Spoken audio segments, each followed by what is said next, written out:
നെല്ലിക്കുളങ്ങരയമരും വരതെ ഉഷസായുണരുക ജഗദീശ്വരിയെ. ഉഷമലരികളും അർച്ചന ചെയ്യൂ ഉമയുടെ സുന്ദര സന്നിധിയിൽ. നെല്ലിക്കുളങ്ങര സുപ്രഭാതം.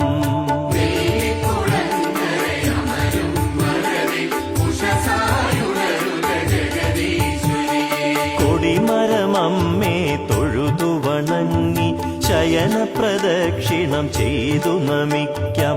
ഇനിയും ജന്മം നൽകുക ദേവി ഈ മണ്ണിൽ നിൻ സുതനായി. അമ്മേ നെല്ലിക്കുളങ്ങര